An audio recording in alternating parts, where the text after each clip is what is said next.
Hi, welcome to The Watchers. I'm Victoria Burt with Killer Shot Films. And I'm Kevin Marable with the Black Script. So good to see you, Kevin.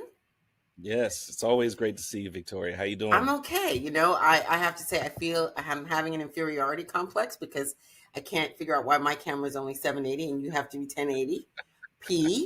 All of that. I got a new camera stuff or a new fancy equipment. Anyway, I'm teasing. Blame technology. It's just technology. That's it. Every week we have some technological thing. We were going to try out Riverside, but I changed my mind mid setup. So we're back on our StreamYard, and I've got all my stuff, and you're ready to go. What are we talking about today? I know we're going to talk about Black Phone 2, right? Yes, the Black Phone 2. I'm excited. I'm excited too. We both saw it on Saturday. Yes. It'll be probably weeks after we've seen it, but we both just saw it this weekend. And all right, so you want to read the? I'm going to read the sort of like what it's about. Okay, so it says 13-year-old Finn killed his abductor and escaped, becoming the sole survivor of the grabber. But true evil transcends death, and the phone is ringing again. I was like, oh. Yeah, yet again. It's directed by Scott Derrickson. Ethan Hawke is back as the grabber. Mason Thames is Finn. Madeleine McGraw is his sister, Gwen. Several other people are in it, and we'll get to their names as well. Some great actors, some great acting. Overall, what did you feel like? That was sort of what they say the movie is about. Did you feel like it matched that? I felt like it matched, and it was a good sequel to the Black Phone. I did not know what to expect coming into this. I know the fans really demanded a Black Phone 2, and I think that's why we ended up receiving a Black Phone 2, which a lot of fans were excited about. I was excited about. My daughter was excited about it. We both seen the Black Phone. You went with her, right? So I'm gonna ask. Remember to tell me at the end what she thought. Okay. We both went in the afternoon, right? I'll tell you a funny story about the theater. Okay. So I live in Hell's Kitchen, and I usually go to 42nd Street, and I sit in the same sort of area. I'm blind, so to sit in a certain spot, not too far, not too close.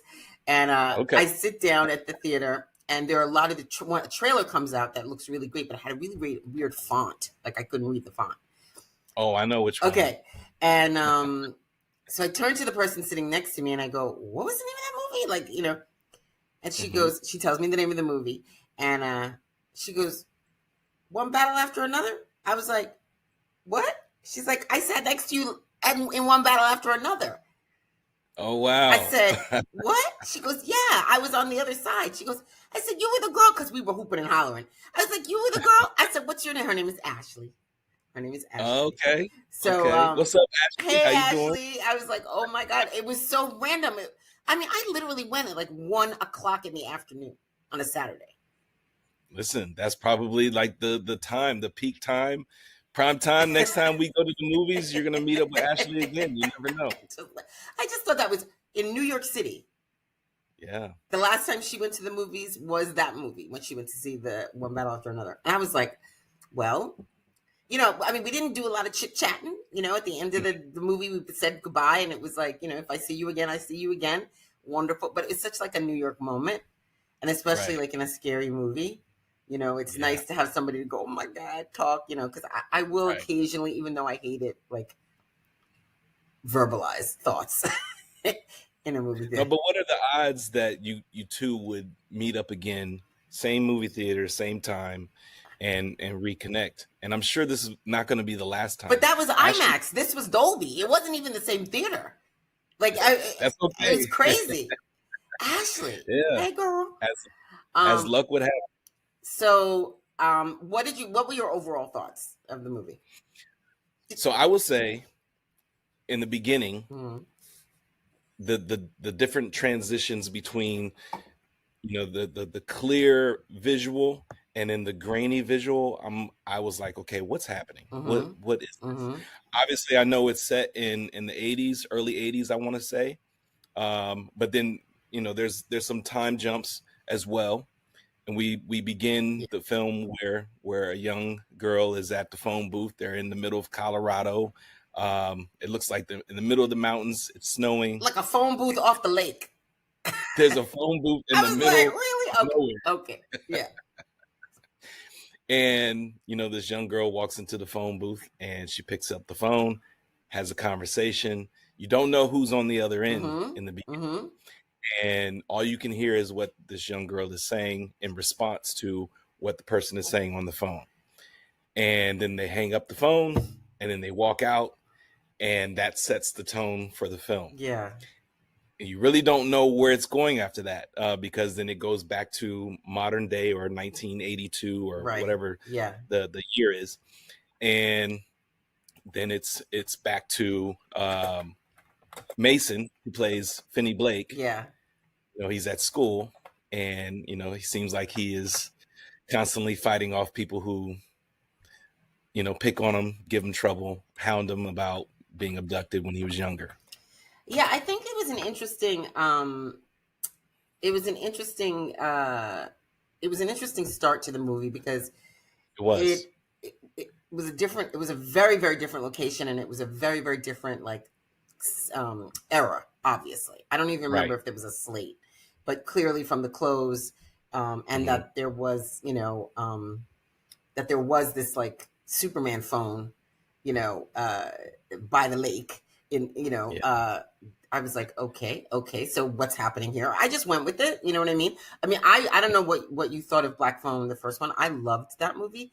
It really, it really scared me. So I was just really ready to be, played with a little bit. And then when it went to, what year was that set in? Let's see. I want to say it was the 70s, because for it to be 1982, I believe, when part 2, when Black Phone 2 starts, it had to have been in the 70s when Finney was abducted, because he was much younger. Okay. Of course, I'm going to be just so frustrated with that. Okay, so here we go. That's my guess. It looks like it was 1982. Well, it's a really specific song that dropped during that. Black Phone 2 takes place in 1982, a few years. Right. Well, it had to at least be 3 years, because the father had a 3-year sobriety chip, because he said that. So that's how we knew the timeline of that. Well, he does give that timeline, but I feel like it happened prior to that as well, because at least it could be more, because we don't know when he got sober, blah blah blah, right? And they definitely look older. Even though on this site, this is I'm at robertebert.com, says that it's a few years after. What I thought about that first scene with him fighting, right, was that he was just, I immediately got it. He's just angry. He ain't, you can deal with bullies in certain ways, right? Yeah. And the character has now gotten more, he's like the last movie where he was being picked on and somebody was like, I will beat you up if you mess with my friend. He's become 10 times more responsive to bullies, right? And that extra punch, that extra swing, you can get your point across maybe with one swing. You don't have to pummel. He was very. Did that guy look like he was going to do anything to him? No, not at all. They had to make him out to be, somebody who was overpowering the other kids. That kid on the ground taking that beating looked a little soft. I don't know if he needed all of that, is what I'm saying, right? Right, but he does go on to say that he had to prove a point to let the others know not to mess with him moving forward. But I ventured to guess that wasn't the first fight. Oh no! Right? Yeah. Like one little thing, like even the way he was flexing his hand when he was walking away, and I was like, yeah, if you've ever thrown a punch, I boxed for a little while, it really hurts your hand, right? Yeah. So, and even the sister just cut it. You know what I mean? Like, what are you doing? And and even the amount of weed that he smoked, he was just numbing himself with to try to get out of all of that rage. Right. You know what I mean? And I really thought I'm always thinking about what's like this movie like about, and Mhm. to me, it is an example of how people process different types of trauma. You know what I mean? Like to be like all heady about it. Because the father was processing like the death of his wife, and the little girl is processing her psychic sensitivities, and that her mother died. Everybody's like trying to deal with something, and Something. right, and Yes. they're using whatever they can. Um, but I really liked that little story before the story started, because it sort of gave us room to breathe. You know what I mean? Mhm. And it sort of like reintroduced that phone ringing with Yeah. a little like not in the basement, and everything like that. The phone is really a character in this Yes, film, yeah, and throughout both films, really, the phone acts as its own character. yeah, for sure. And Mhm. it's much more of it's much more than a conduit, which it was last time, right? Which is just like Right. ring pickup, and now it's like there are several movies that do that every time the phone rings. Like I remember in the movie the Fatal Attraction. Do you remember that movie Uh-huh. with Fatal Attraction? And I've seen it, but it's been some it's years been since I've some seen years, it. but I remember when I went to school and I was studying film, and the teacher said when the phone rings in that movie, you're terrified, right? Mhm. And it's that's taking something that is very common, often the source of joy in the Right. daylight, and the character moves into a new house, and he thinks the girl doesn't have the number, and the phone rings, and you're like, why is the phone ringing? Like they shoot to the phone. Exactly. It's the same thing here. You're like, he's walking past the deli and the phone rings, Mhm. right? Mhm. And he picks it Right. up and he's like, I got nothing for you, whatever he said, and then hung up out of order. So he's Right. being chased, right? Yeah. We don't know who. That could be Mama, that could be, the grabber. Mhm. I don't really know who the first one was. So we're gonna try to come up with a way to talk about these movies. And did you have a favorite scene? Did I have a favorite scene?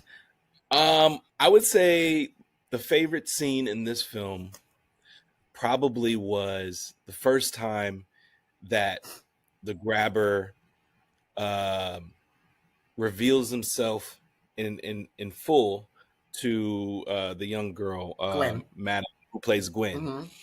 and then we see his power for the first time when he is able to pick her up, move her around, and Right. uh, the other people at the campsite are able to witness and see that she's not just making this up.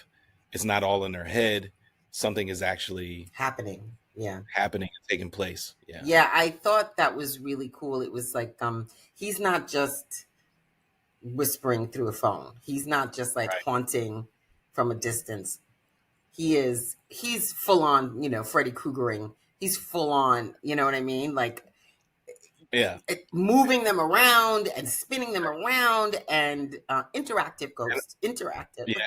And I'm glad that you said Freddy Kruegering, because it does give the vibe of Nightmare on Elm Street. You have to go to sleep. Give the Don't vibe. go. It was the vibe. That It was was the vibe. right. Yes.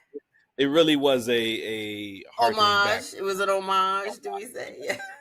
Yeah. The girl Ashley, my friend sitting next to me, she was like, "Well, what in the Nightmare on Elm Street was that?" I was like, "I know." It really took me back. That was like one of my early horror movies, and I was like, Me too. "Yeah, I loved it. yeah." I love all the Nightmare on Elm Street films. If I had to think about my favorite scene, Uh-huh. um, I think it was the first time.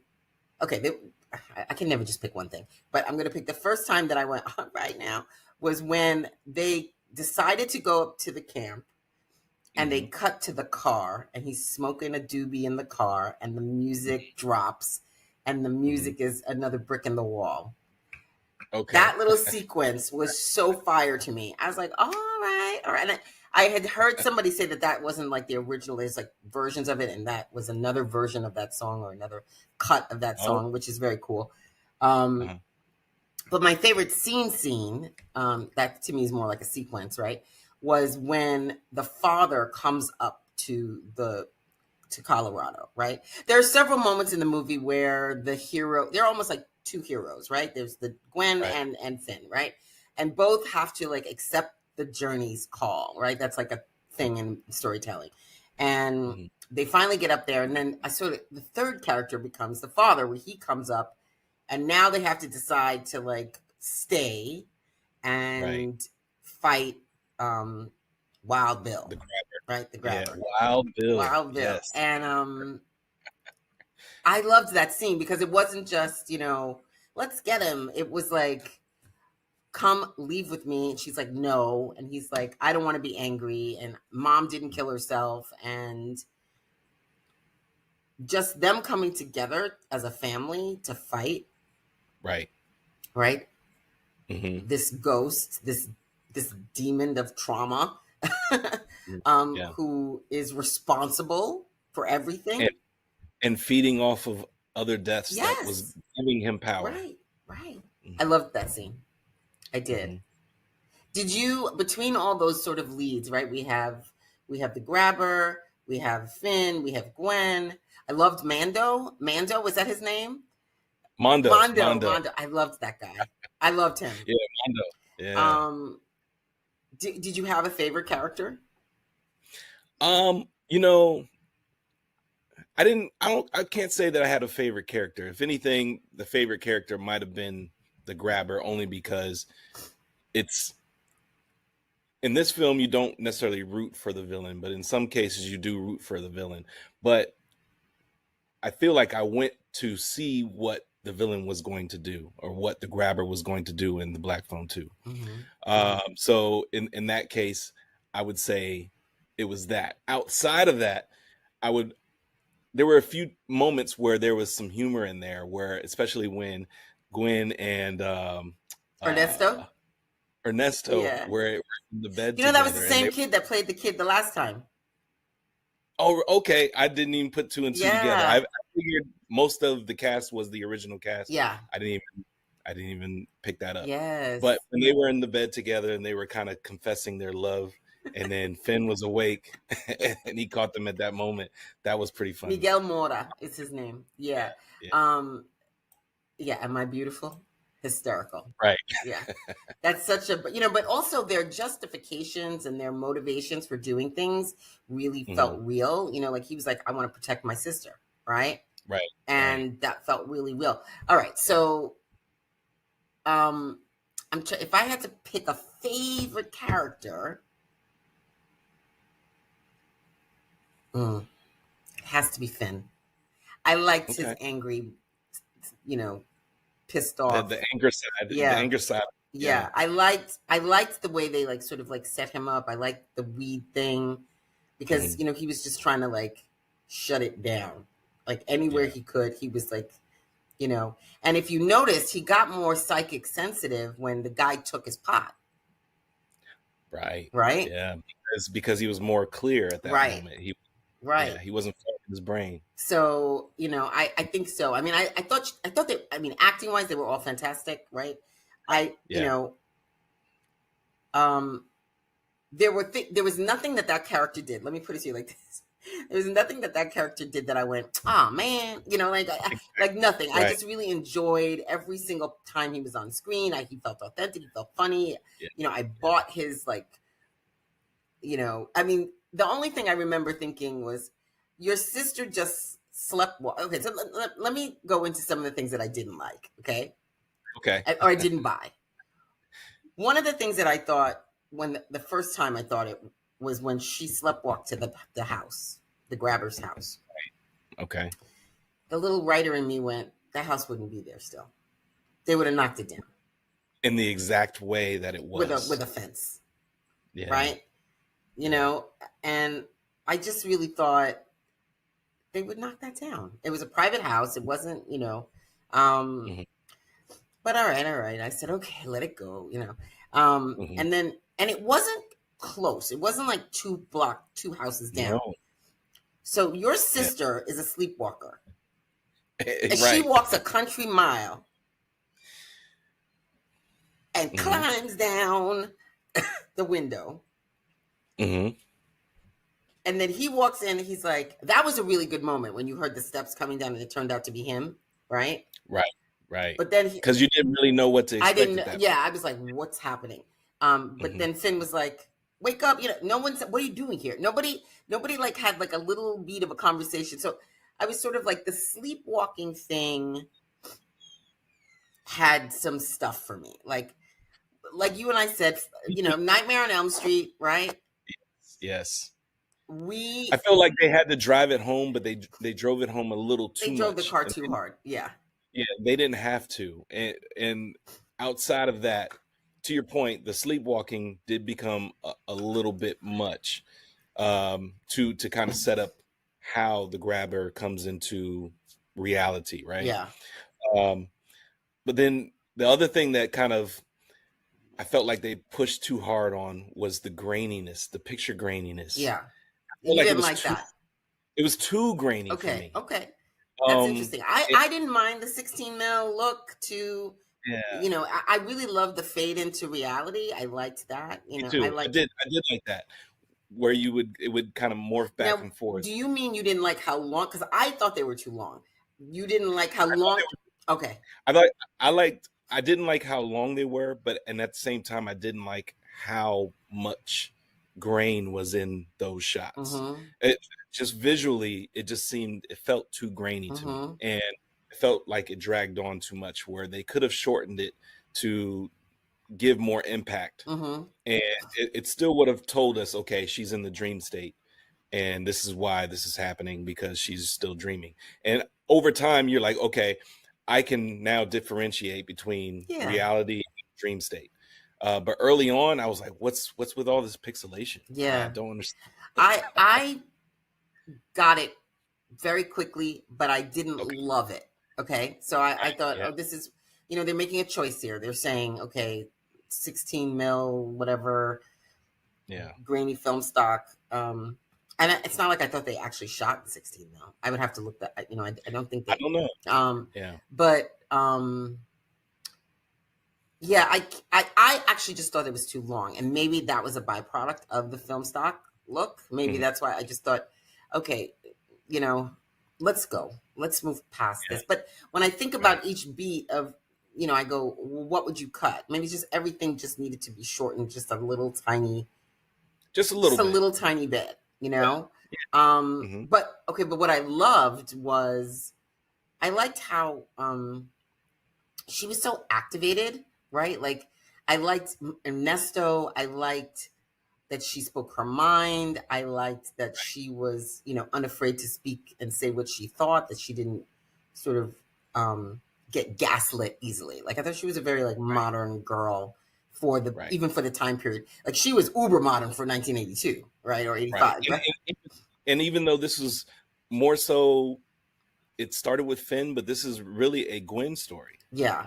They gave Gwen more of the lead character role, for my opinion. Yeah. Did you wish there was more Finn?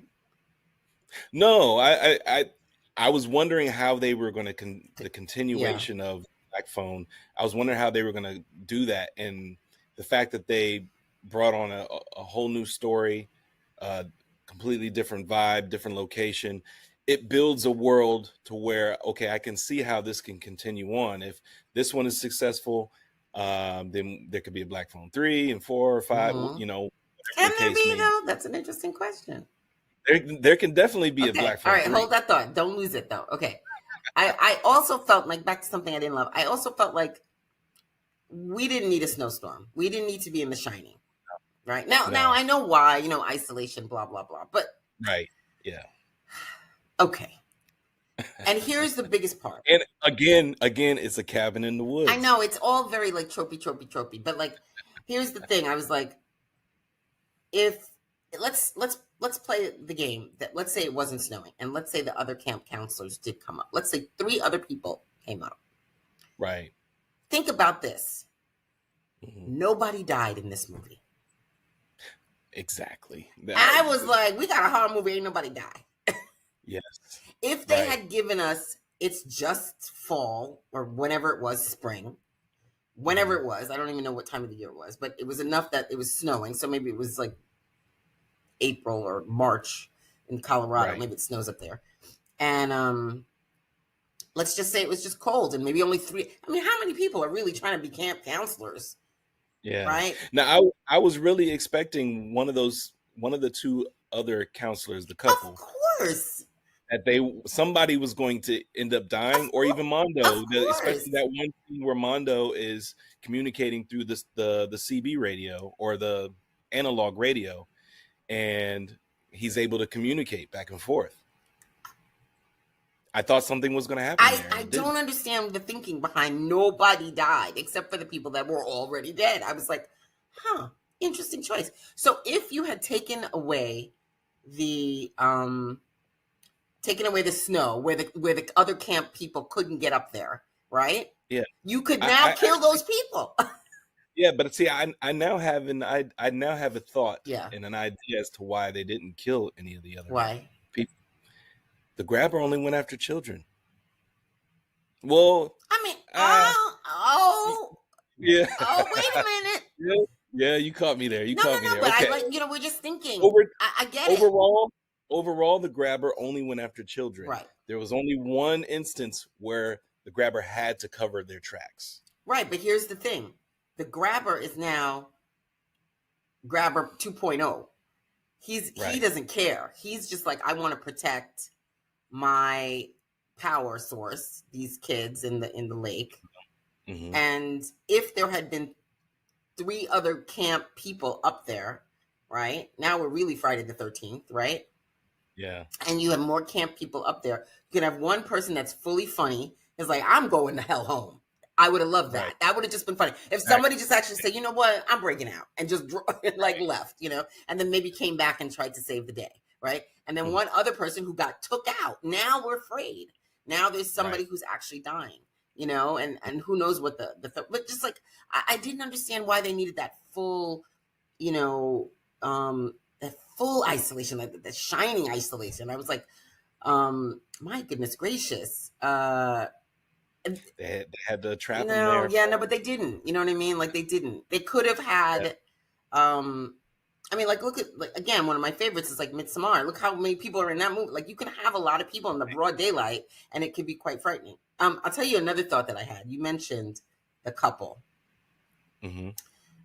Let me look up their names, and so we don't. The dialogue between Maeve Beatty was Barb. Maeve. Barb. They just didn't want to call her Karen.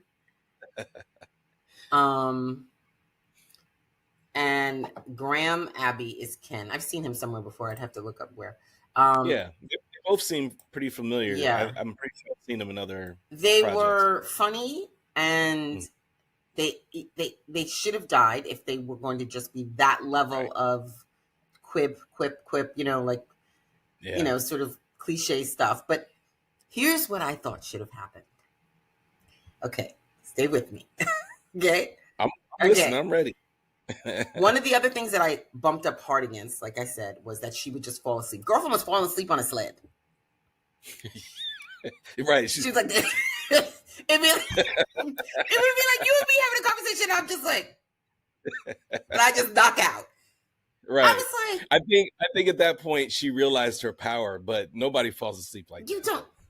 He was talking to her, and she was like, I was like, what is happening? Like, I mean, at least like Friday the 13th, Nightmare on Elm Street, girlfriend was trying to take amphetamines to stay awake, right? Like, that's what was so great. The horror was in the fact that after 3 days, it's almost impossible to keep your eyes to stay awake. Right. She was like, I'm gonna just fall asleep. Like, I thought it was.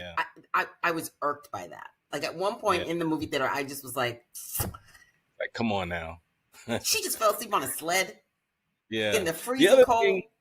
The other thing that I did not like is every time there was, in particular, when Gwen comes face to face with the grabber in the kitchen or in that cafeteria area,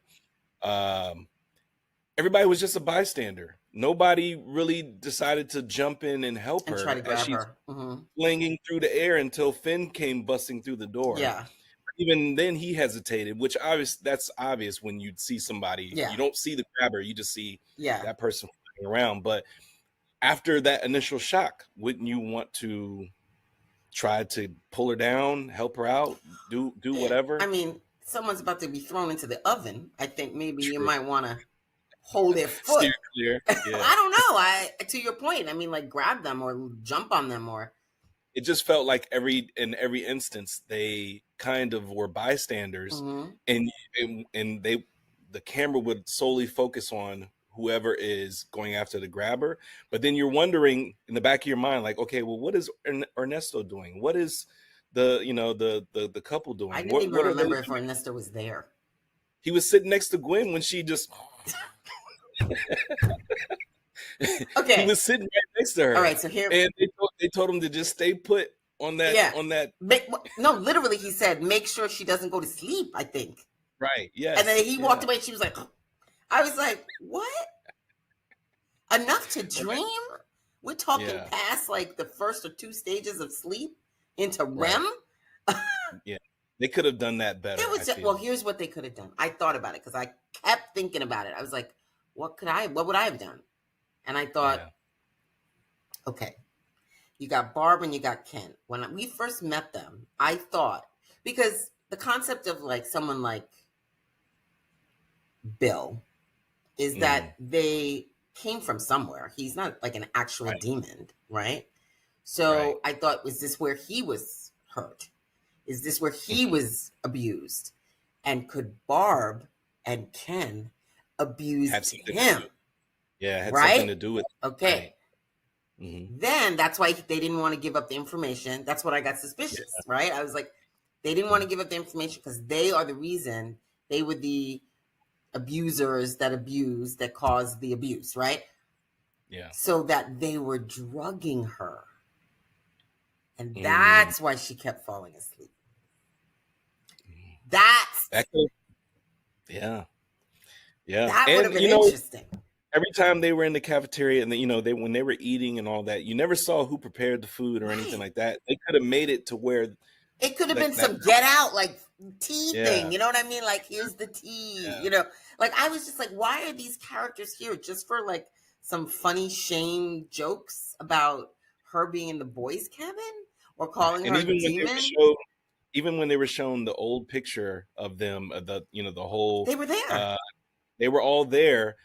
I was thinking, okay, well, maybe what if this is something where somebody's trying to be a copycat, or maybe they're also killers too, and they were lured to this campsite, for a reason. Yeah.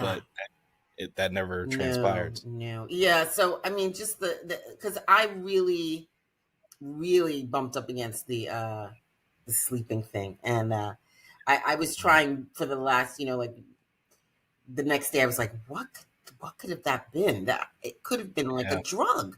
You know what I mean? All right. So was there any? So that was like, we talk about like, is there anything that you thought was underdeveloped? That's what I thought was underdeveloped. That character and that sort of like plot point in there that could have been. Do you think it should have been longer or shorter? Was anything you would have cut? I mean, we both kind of feel like the dream sequences could have been shorter. I mean, for the time frame that it was, I felt like it was fine. It now could have been a little shorter. Sure, instead of it being close to 2 hours, it might have. If it was an hour and 45 minutes, it was an hour and 54 minutes. Okay, so maybe there you go. That puppy could have been shave like 10 minutes, 20 minutes off that. It should have been 90 minutes, 90. Yeah. Right, and it could have just moved at there was a lot of setup before we actually got up to the. That's what, and that's why I was like, okay, that's where it felt like it dragged for me, especially when it was showing the grainy scenes in the dream state. Obviously, they were setting it up for people to understand that she's sleepwalking, and these things are happening while she's sleeping, or while she's sleepwalking, or in the dream state. But it lingered too long. Yeah, and for avid moviegoers or moviegoers who come from the classic horror film days where we watched Nightmare on Elm Street and Friday the 13th and and those kinds of movies, we automatically understood that. So it didn't really it didn't take a lot to set that up. But I get it for the new generation. I Um, think the new generation kind of gets it. yeah, I feel like they Yeah, would have, but yeah, if they don't, they've never watched the older movies, then you have to kind of play into that yeah. a little bit. I would definitely have cut that down a little bit. I did think the graphics and the special effects was extraordinary. I thought like the makeup, the kids Makeup was being, good. all that was gorgeous. I mean, as gorgeous as Oh, that stuff can be. Um, when the window came down, I don't want to give it away, but when the window came down, I was like, okay, Yeah, no, I thought the special effects and the gore makeup, and yeah, his mask when it would come off and there would be like, yes, all the skin and it was just great the makeup. I tears was and just like, yeah, wow, that looks really great. mhm. And I always ask myself like, could I have watched that in the house? Was that a theater movie? And I think in this circumstance, I say no. I don't think it needed to be a theater movie. I I saw Black Phone here in my apartment. Me too. I did And too. I was petrified. You know what I mean? So, I don't know if it necessarily had to be on the big screen, but it was definitely like watchable. You know what I mean? It Yeah, wasn't like capital W, but it was right. definitely watchable. Like I Yeah. had fun. I did. What did you think of the skating? Oh, it didn't need to. A What lot of that did not need to happen at all. what was going on there? I don't know. Why was he? I said, what? I was Yeah, really perplexed by where that. where did the skates come from? Because it didn't even seem like they were really skates. They felt like his feet were Well, just they were set frozen. up. They look like hockey skates. You know Yeah, what I they mean? did. And Yeah, they never, unless there was some point that we missed where that no, this cat was a skater or a hockey they never talked. player. I They I, never showcased that. I was I don't so know where that came confused by that. You know what I from. mean? I guess maybe just because they were on ice. I really don't know. Yeah, And but how is like he going to be able to get around to all that those people? fast. Well, Right. just make it tighter, make it smaller. Yeah. Um, And if he's already dead and it's his spirit that's he could or it's zip. his He could zip, right? right. He's Exactly. already invisible. He's Exactly. already. Our minds are already We there. So will believe you. You don't need to right. give him a mode of transportation. But I think also like they needed everybody so far apart because they would have woke her up. Yeah. Yeah. Absolutely. Well, they tried to wake her up in the bed. And that one scene where she's in the phone booth and she couldn't wake up and then he twists her head around or twists her body around. Yeah, I thought she was done for at that point. yeah. And then they pulled the Inception with the water, Yeah. and then it was what was it? Then it was the Matrix. If you die in the Matrix, if you die in the dream, I was like, There was a lot of things they to where gleaned a okay, lot. They gleaned a yeah, lot, right? if you got to this point, okay, you didn't take it further. You only showed us this much when it could have been this much. Yeah, So it's almost like they showcased a little bit of what it could be, yeah. but didn't want it to end at that moment, so they only gave you a glimpse of it and then moved on. What did your daughter think? So half the movie she was like this. Aw, She doesn't really do too many scary yeah, but movies. she wanted to see it. She loved Black Phone. She was excited for Black Phone 2 to come out. She's also a fan of Stranger Things Yeah, and other kind of young adult horror themed films and series. And so when we saw that it was coming out in theaters, I was like, okay, let's make it a daddy daughter day. Let's love go. it. So she was like, as long as it's during the day. Oh, So I was like, yeah, let's, I say you're with me, so it doesn't matter if it's a day or night. yeah, you're safe. You're safe. That's got to Yeah. be the best. That's a But great memory. it was good, and she enjoyed it. To her, the scary moments were, like I said, when the window came down, Mm-hmm. and then the other jump scare where the boy was under the bed. Yes. Um, and I want to say there was one more, but outside of that, she enjoyed it a lot. And of course, we kind of talked back and forth as to like, yeah, right, wouldn't do that, Yeah. or those Yeah. kinds of things. But yeah, it was Oh, enjoyable. that's wonderful. I did get scared. I had a couple of moments where I was doing Did you? yeah, yeah, yeah. I did. The boy under the I, bed, I got scared. I was like, you oh. know, is it?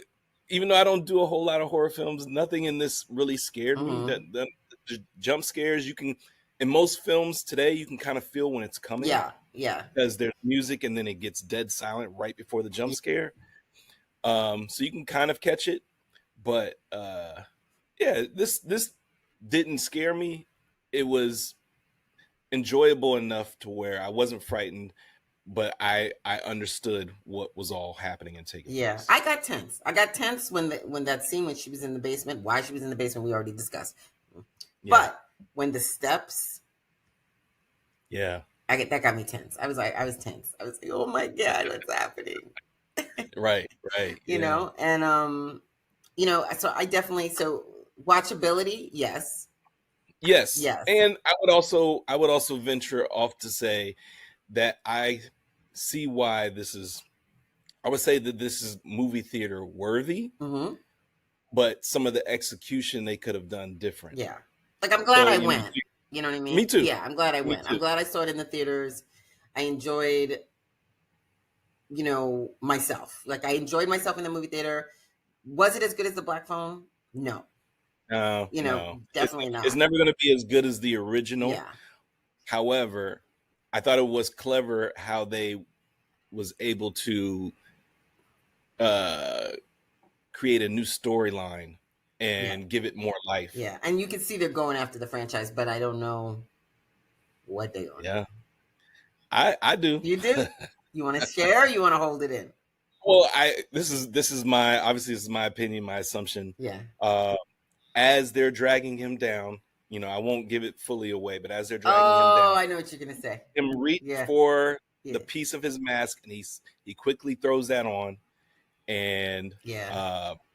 I feel like that gives him part of the power. Yeah, yeah, yeah. I Now, remember that. now Yeah. another thing that I will say is, okay, how long is this lake frozen?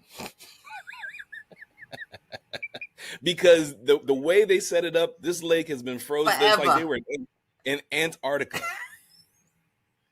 And Well, so, first of all, one of the barrels was weighed down, right? right. So Yes. so I'm assuming that two of them were weighed down. And Right. once it's at the bottom, it's at the bottom. I don't think it's floating back up. No, but when they, so I am going to cut Well, spoiler alert. we spoil. Yeah, spoiler alert. If you haven't seen it, I'm about to give away A a major big piece plot. of it. Yeah, But a major plot point. when they drag him down into the water, Yes. the When the frozen children water, drag him down. Mm-hmm. the children drag him down. He doesn't go to the bottom. He goes to the center, like the mid mass of the water, Yeah. and then the water freezes back over around him. So Where was I? in my I mind, missed that. so it kind of shows his face a Oh, little bit. right. I didn't get that. Okay. Yeah, you could kind of see like the ice start to crystallize around his face and whatnot. And to me, I'm thinking to myself, like, okay, he's not gone. He's frozen. So Yeah. he's stuck for a period of time. And being that he's frozen, now we can jump time periods. When this water happens to thaw, Okay. it could be 1996 the next time. Yeah. Not Who only that, knows? or it could be that period in between, right? Because we have the first Right. kids. Well, I mean, so look, if it does well, and I think from what I heard, it broke 26, I think, over the weekend.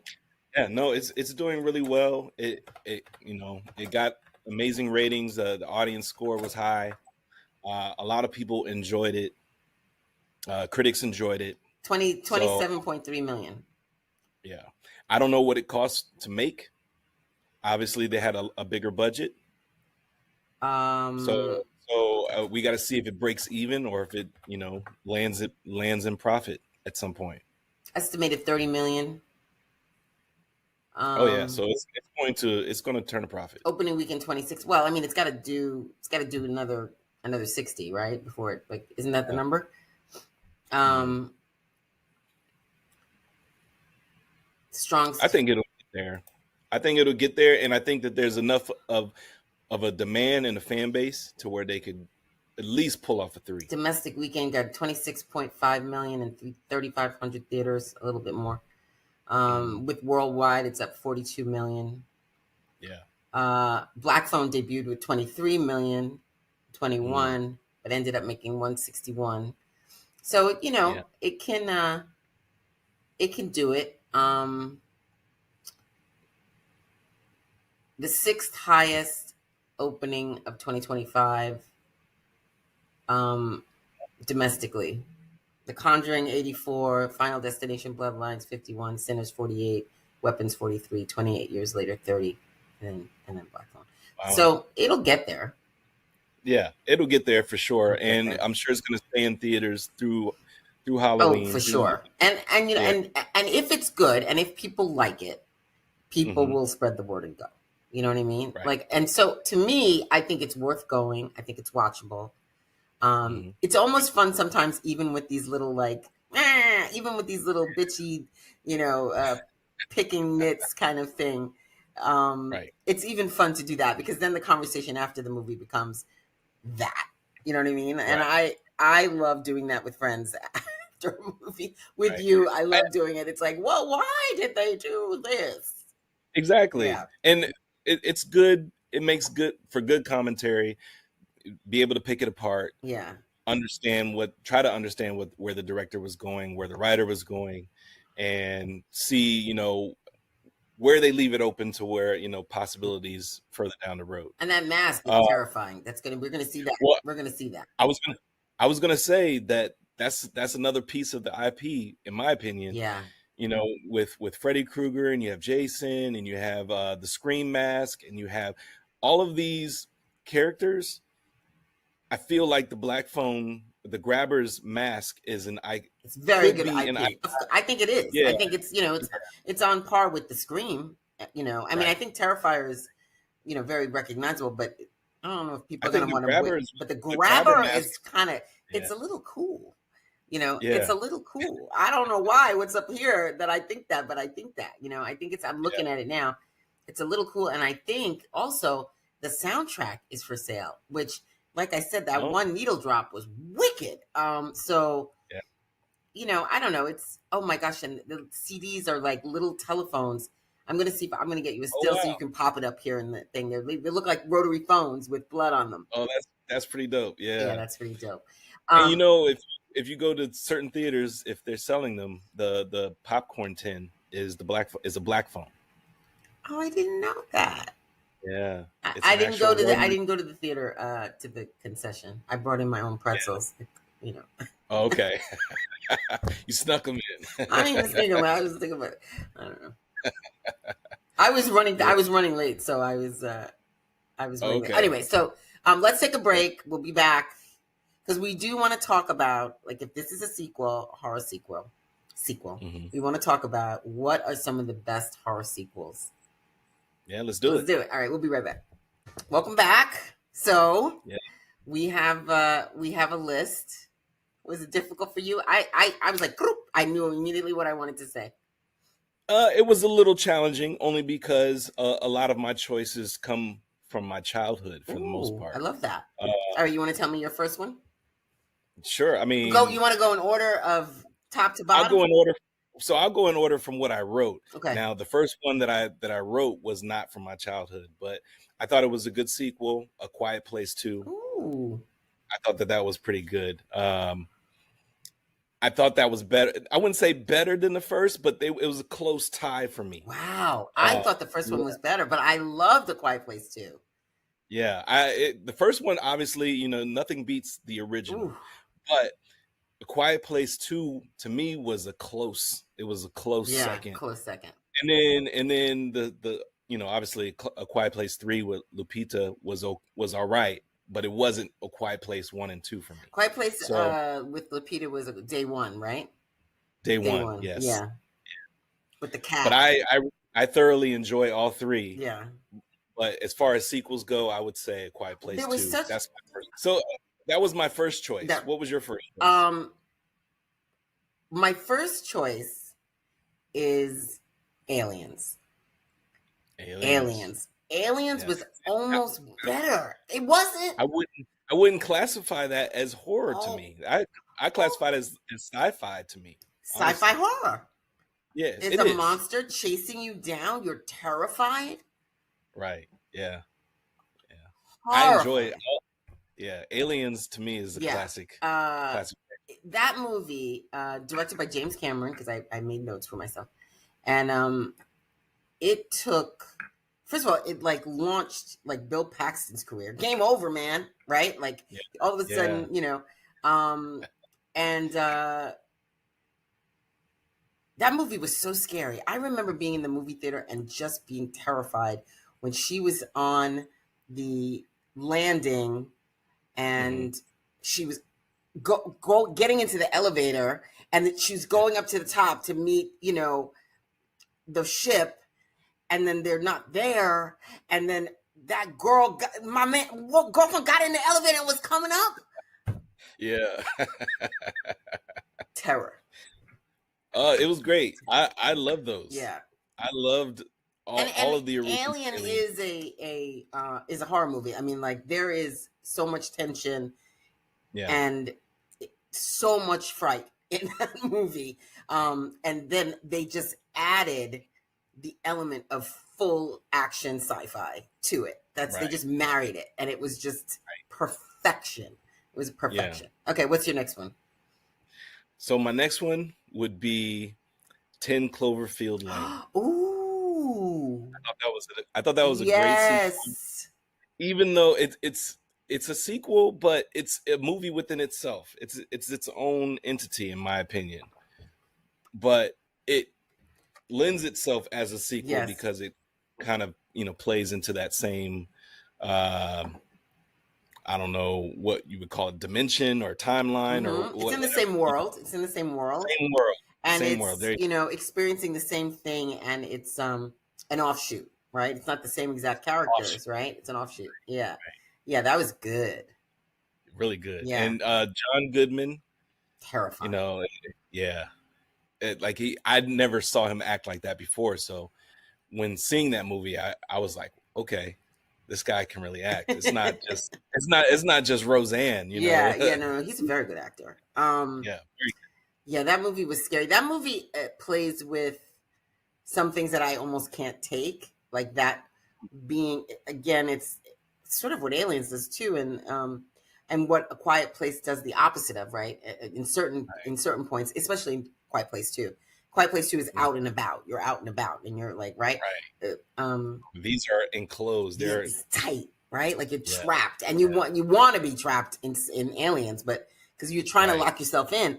In this movie, you're like, do you leave? And if you leave, are you going to be right? Yeah, you're trapped from the get-go. You're in a bunker. Such a good movie. All right. So my next one, I think I might have spoken about it in another thing that we talked about. Sequel, Smile 2.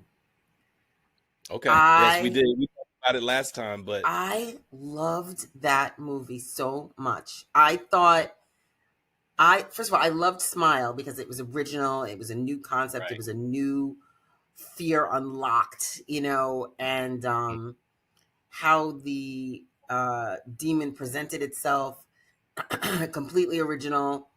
And I thought, I went to the movie theater. One of my best friends that loves movies too, we were like, we had gone to the movies already that day.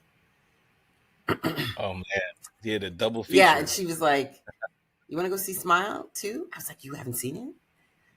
Oh man. And I was like, we ran, like, I think it was like a 10 p.m. movie or something. We ran up to 42nd Street. We went in, and then we got out of the movie theater, went across to the Five Guys, ordered burgers, and pulled out a piece of paper to try to get the timeline. We were like, loved that movie so much. Like, I just thought everything about it, like how they expanded the world, how the demon seems to have a plot. Like when it says to her at one point, I was trying to get to you.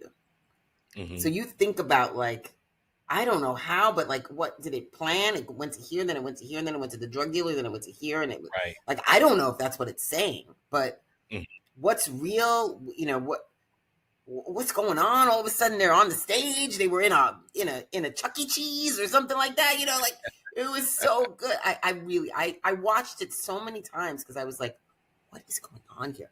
As far as sequels go, top sequel for me. Top sequel. Top sequel. Okay. Yeah. What you got? Now this one is from my childhood. Okay. Child's Play 2. I'm a fan of the Chucky series. Oh my God! Yes. So Child's Play 2 were definitely classics. Those I was scared of. That little redheaded doll. Yes, but I was scared, but I was also fascinated because, obviously dolls scare. Those kind of dolls kind of scare you, especially the ones with the little flappy eyes. It's like Chucky is in the family of like the Annabelle, right, no good. Yeah, and at that time, they were selling toys and dolls like that in the stores. So when you would see, when you were little and you see this big box with like the life-size Chucky. Did you get one? No. That's not at all. I love that. Yeah. Okay, so my next one is not technically like number 2 in the sequence, but it is a sequel. And it's Saw 10. Saw X. I still have to watch that. I have not seen Saw 10. Yeah. Now, Saw 1 through 3. Listen. Sold. Okay. I'm sold. I'm not mad at him. Okay. I don't like Saw 2 as much because I literally can't watch the scene where she falls into the vat of needles. I can't. I can't even. Yeah, I can't even. Like I get too. So what makes it good for me is like you've got such a great story. I don't want to even spoil it for you. Your homework for this week is Saw 10. Saw 10. I walked out of that movie theater and I was like, that was the 10th one. Oh, you saw them in theaters. I did not dare to see any of those. I went to all of them in the theaters. Yeah. And some of them not so good, right? But right. I enjoy the writers trying to like weave that story and keep it going and who's the takeover and because my man died, you know what I'm saying? So so you got Saw 10 is so good. It's going to surprise you. Saw is one of the longest lasting horror franchises too, isn't it? I don't know I think it might be. Halloween could be up there too. I know Scream is 7 coming up, so I don't know. Okay, so what's your next one? The next one is kind of a tie, and so I don't know where it lands. Okay, but the Nightmare on Elm Street series. Yes. Okay, I have one. I also put / Wes Craven's New Nightmare. Okay. Do you have a Nightmare on Elm Street particular one? Which sequel?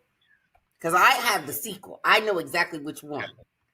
So that's my next one too. That's my next one. So I didn't delve into which one it was, Kevin. but Kevin. Part of my childhood. I did watch all of them. Yeah, I was not a child when these came out, so I won't say how old I was, but I was not. I was not a child, and these movies scared me to no end. Right? Yeah, and. Nightmare on Elm Street, genius. I didn't love 2. Like I thought it was good, and I went to see it, and I was scared, and it was great. But 3, Nightmare on Elm Street 3, Dream Warriors. When Nancy comes back, when they go into the psychiatrist's office, and she's like, "Let me tell you about this." Patricia Arquette, who's this brilliant actress, even then, I loved that one. Yeah. I loved it. That was my favorite one. Like sequel. That one's they're classics all together, but that one is definitely a classic too, for sure. Yeah. All right. So I have an honorable mention. I have 2 honorable mentions, and then what's your next though? You go next. I don't have that was it for me. All right. Not for me. Like I said, I know this is my crazy. I said we're going to do dramas and sci-fis next.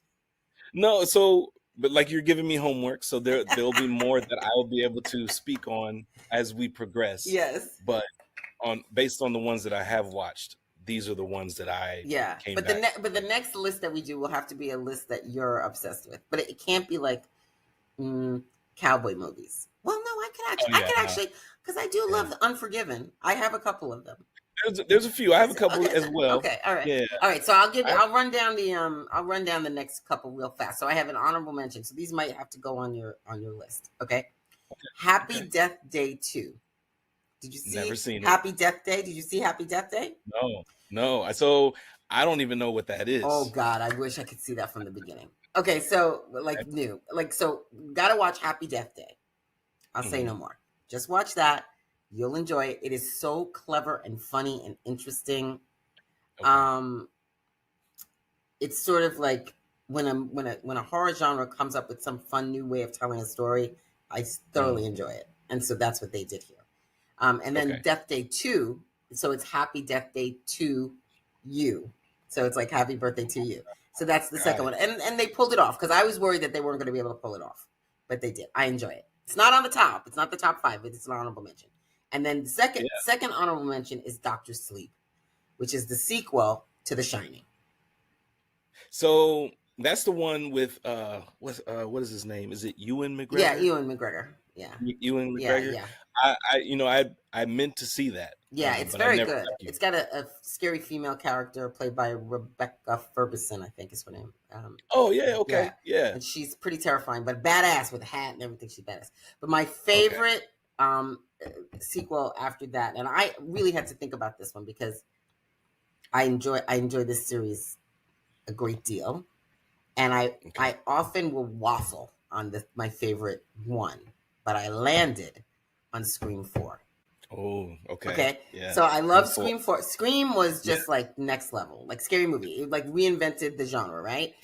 Right. And then scary movie made fun of reinventing the genre, right? But it was groundbreaking. I remember seeing it in the movie theaters and just being astounded by it. And then Hmm. like 2 is great, but I don't love some of it. And Yeah. 3 is in the Hollywood setting, and I don't love some of it. But 4 took it It's like and twisted it, right? right. Yeah. And the idea of now it's in a reboot, and the character, what is the actor's name? Emma Roberts plays her Oh. niece.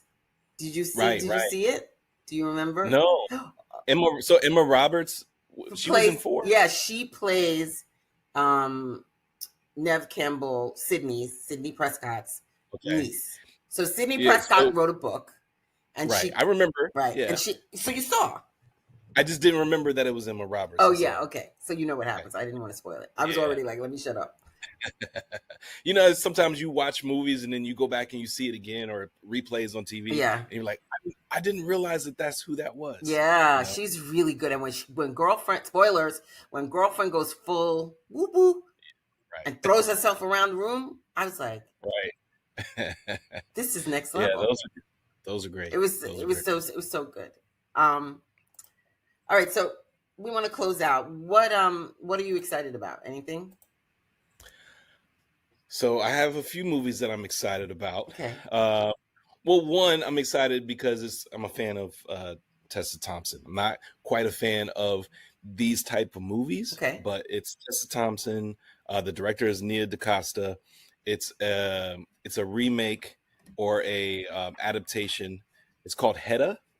About And the costume designer or the actor? I think so. I don't. So I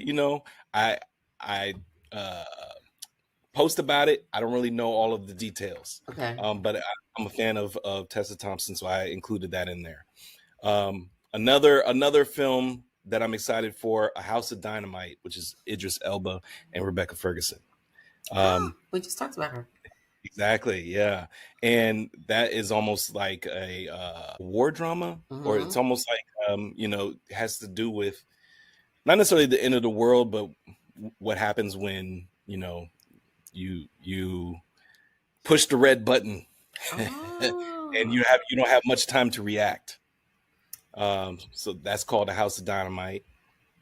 Okay. And then the last one that I have, which I'm excited for, I'm a fan of the first few that they released. It's a Knives Out mystery. Oh, It's called Wake Up Dead Man. okay, that's the third one. Yes. I loved the first two. Me Right, too. Knives Out and then Onion. Yes. Oh, what is it called? It was Onion something. Glass Onion. Glass Yeah, Onion. yeah, Glass yeah, Onion. yeah. Yes. And so this next one is called Wake Up Dead Man. Ooh, when is that dropping? Do you know? I didn't write the date down. Kevin, you but I can't want leave me out here wondering. We'll begin streaming on Netflix on December 12th. Oh, December. Oof. I apologize. No. Got me waiting until and then the film will have it will have a limited theater release on November 26th. So Okay, that's right. that's the Thanksgiving weekend. That's smart. Right. Yeah. It's so interesting how streamers just want to be studios. Yeah. Right? Streamers just want to be studios, right? Because okay, so let me tell you mine that I'm excited about. I think I already have tickets because I have friends that are buying them. Okay. For Wicked 2. Wicked 2. Wicked 2. Yes. And let me just tell you the crazy I am. I just bought the FAO Schwartz Wicked doll with the micro braids that looks like Cynthia Erivo, and it's in a box. You're not taking it out in the box. closet. No. I was gonna say, I know it's a collector's item. Yeah, I was like, I don't even want to. I don't even want to touch it lest it drops on the floor. You know what I mean? I just slid it into a place in my closet and I'll leave it there. Wow. Yeah, it has little micro braids. I was like, that is so cool. Yeah. Okay, and then Predator Badlands. I'm looking forward to that, to be honest with you. And I feel like it looks interesting. I don't know if you caught the trailer or not. I did watch the trailer.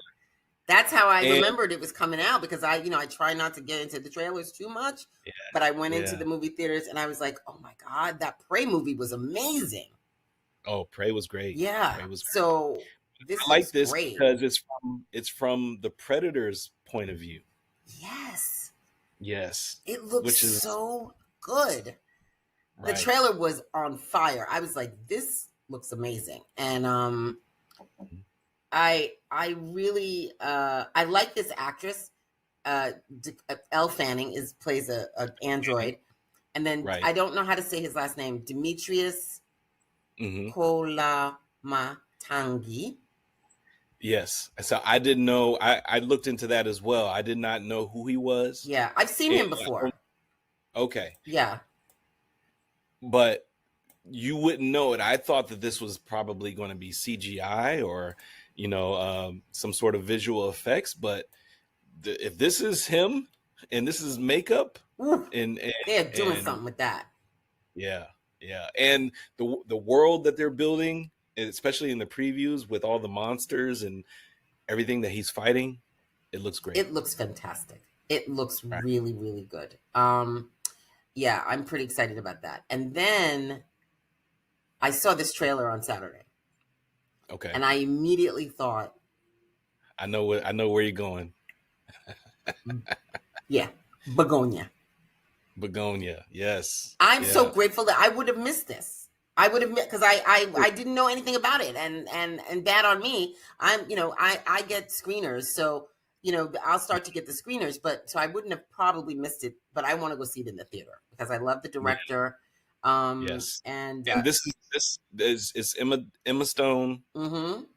This is not Emma Stone's first time working with this director. I think she's done like 3 other. Oh yeah, the last one she just won an award for, didn't she? Am I? She did Poor Things. Yeah, and then she did Our Kinds of Kindness. That's another movie that kind of came and went. I never got a chance to catch that one. But it's called Our Kinds of Kindness, and Jesse Plemons is in that as well. Yeah, yeah. Kinds of Kindness. Kinds of Kindness. Kinds of Kindness. That was last year. Yeah.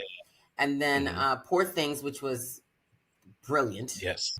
Loved this girl. Cruella, she was amazing.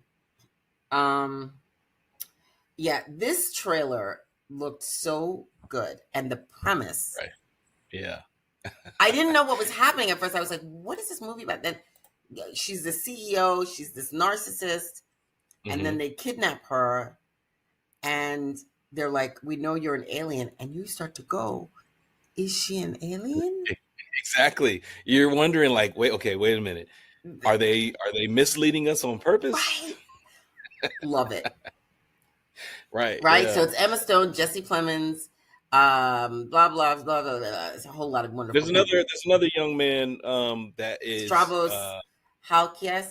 I'm really apologizing because I should have practiced the names first. Aiden Delbreeze. I think it's him. And to my knowledge, and Alicia Silverstone. Oh wow, I didn't know she was in this. But the Aiden, I did not know who he was, and I kind of went down a little rabbit hole on TikTok, and apparently, I think this is his first feature. They say he does an incredible job. Oh, that's amazing! In this film. And yeah, that you're gonna love his performance. Well, that's coming out soon.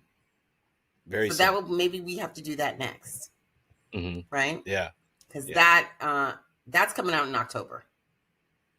Yes. So I feel like that's going to be the next thing we have to do. I think it's this weekend. I don't know what today's date is. I think you're right. I think we're going to have to do it this week. I think we're just making a decision. The next thing we want to talk about is if you missed it in the theater or if it's bingeable, what do you got? I have one thing that I think we have the same thing. Yes, as soon as it becomes available, I'm going to watch it. I promise. What is that? What is that? The Long Walk. Okay, that's all right. I think it has a date. Yeah. I think it has a date. October 21st. That's, I think, tomorrow. I don't know. It is tomorrow. Yes, yeah. October 21st. So that's something that's the time to binge. The time to binge is now. The Long Walk. But the other thing, if you didn't see it, you could see it. If you didn't see it, you can now see it on streaming. Yeah. And Task just ended. Oh my God. Oh my Task was amazing. You're a girl dad, right? Yeah. That must have been very touching to watch him heal his family and his daughters and the relationship and then that speech about his son. I love you. Yeah. I'll be here when you come back. Yeah. Man. Mark Ruffalo said.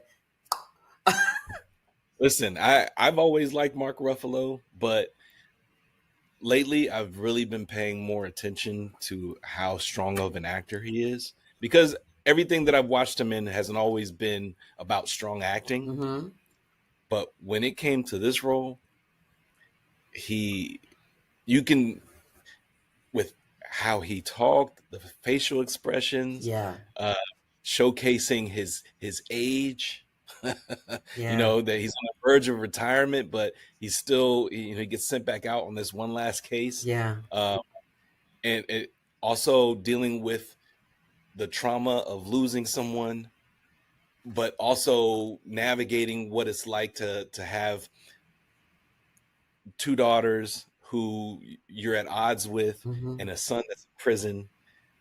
And it was a lot. It was a lot. It was a lot for everybody. It was a complicated. Everybody was messy. I took a long time to really get obsessed. And what I do when like I said, everybody wants to be networks, right? All the streamers want to be networks, so they put movies out in the theaters and they're making us wait every week, right? Like it's 1988, right? So when I can't hook into a show, I just wait for the weekend before it drops. So I saw the first 2 episodes and I was like, this is just rolling too slow for me.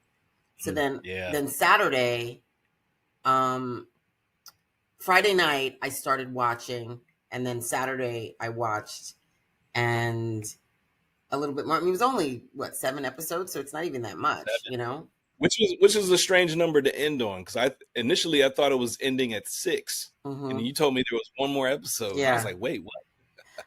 Usually it's an even number, but again, I mean, they don't have any limitations to how short or how long something can be. So I'm glad they didn't try to stretch it to 8, right? So that was good. Right.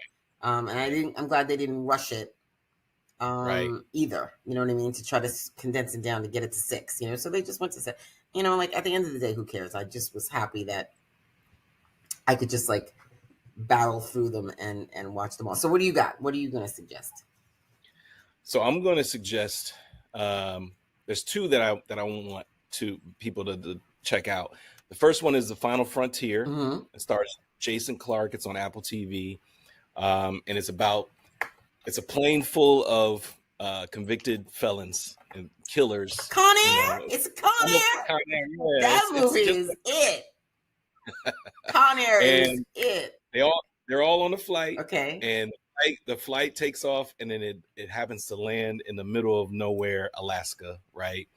And Jason Clarke is, I want to say he's on the police force or something to that effect, and they stumble across this plane Yeah. that has crashed, and they don't know it yet, but once they approach the plane, they realize, okay, this plane had a bunch of criminals on it, and obviously it crashed, and they've all been let loose, and then just all chaos ensues from there. So the series creator did the it looks like it was the Blacklist. Mm-hmm. Yeah, it's action packed. It is. It's got a lot of action in it. Jason Clarke is a good actor He's as well. great. Mm-hmm. Yeah. Mm-hmm. And the first 3 episodes are available now for streaming. You know, obviously they don't release the whole make you series. wait. Right? They give you the hook, right? So the first 3 episodes is going to reel you in. See, but this is against the principle. But you just gonna let me know when it's all done, when it's all dropped. Right. That's when you tell me. That's when I'll go in and I'll just barrel through. Right. But I have another one, Okay. and I think this one's Jason Clarke too, but okay, I'm not 100% sure because he looks a little different, but to me, he's still kind of the same. And this one's on Hulu. Okay. It's called Murdaugh, the Death in the Family. Oh, about the murder case, about the murder criminal trial. Yes, and it's a new series. Patricia Arquette. Oh, played the mother. Jason Clarke. I'm looking it up right now. And the first 3 episodes are available for that as well on Hulu. Well, that's interesting. Why not just drop them all? Because we all know what happened. It's we have the there are documentaries about this. Right. You know, that's how they are so desperate to keep people. Just trust will stay. You don't have to release. You don't have to piece it out. It's ridiculous. It is. You know, it's control. And it's unnecessary. Right. Because all we'll do is just not watch until you drop it. And there's a choice few that I have to watch, like with Dexter Resurrection. I had to watch because I can't wait. I cannot. Dexter's always been a classic for me. Yeah. Did you like Resurrection? Did we talk about it? We talked about it. We didn't go through this season, but we talked about it because it was coming up. But we talked about it mainly because we were also talking about the previous series, which ended up getting canceled. New Blood. I guess they didn't want. It was like Young Bloods, New Bloods, right? Yeah. New Bloods. Yeah. Was it called New Blood? It was. I can't remember, but it was the origin story of Dexter. Oh, maybe it was the origin story. Yeah, maybe. That's a dang shame. Hold on. That's why it got canceled, I guess. I did like. I enjoyed that series though, with the younger versions of those people. I enjoyed it to a degree. It just didn't get there fast enough for me. You know. New Blood was the miniseries that took place when he was with the and he's up in the mountains, right? Yeah, like Iron something, Alaska, maybe, or something like that. Yeah. And I liked that series, and I liked Resurrection. You know, Original Sin. It's Original Sin. Original Sin. There you go. Yeah, Original Sin. I was looking forward to Dopes. That's all I was like. Hello, mother. You know, right? He was so wonderful, that actor. Yes. Okay, so do you have another one? I just have one last one. Okay. It's not, the season's not done. I know we're going to talk about it once it's all said and done, but I am fully caught up, which is Reasonable Doubt. Yeah, I put it on pause. Yeah, I put it on pause. It's so you will go and watch. You will let them breadcrumb you. You let them. I have to. In this particular season, is the day I have watch to. Because you're watching with your wife. Well, that's the first two seasons we binge watched them because they were the first season had already completed. I didn't stumble across Reasonable Doubt until the second season, but we binge watched the first, then watched the second, and then once they announced the third. Obviously, my wife has a job where she travels a lot, so we like to watch it together. That's nice. So I watch it, whenever she's home. Yeah. And when she was home, we caught up. Oh, that's wonderful. So now we're all caught up. Yeah. So, but the season's not over yet. No, so. I will. So you know what? You let me know. You let me know, and I'll dive in. That's what's gonna happen. Yeah, I believe we have 3 or 4 more episodes. I want to say it goes to episode 10. Yeah, there's 10 episodes. So right, as soon as that's done, we'll talk about it. All right, we'll talk about it. All right. Yeah. It was good to see you, man. Thanks for hanging out. And let's ask the people to do all the things we'd love for you to like and watch and subscribe. Yes. We are everywhere that podcasts can be found. We are on YouTube. We're on TikTok. We're on Instagram. Find us in all the socials. Follow us, like us, review us. Only if it's good. Everything. Let us know if there's something you want us to watch. Absolutely. As well. I was thinking about rewatching Game of Thrones. Another series I never got into.